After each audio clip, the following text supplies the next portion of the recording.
अस्सलाम वालेकुम वरहमतुल्लाहि वबरकातुहू। जनाब आज माशाल्लाह जी भेड़ा लेला ले आंदा है माशाल्लाह जी 2026 की कुर्बानी वास्ते माशाल्लाह खूबसूरत चीज़ ने।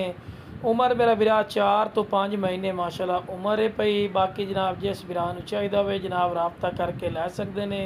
राबता नंबर है 0302 42 92 118। इस ते राबता करके मुनासिब कीमत ते लै सकदे ने। डिमांड दस देवे बिरा सिर्फ 30,000 रुपये डिमांड करते पे हैं। बाकी इंशाल्लाह काल ते मजीद ही कभी पेशी हो जासी।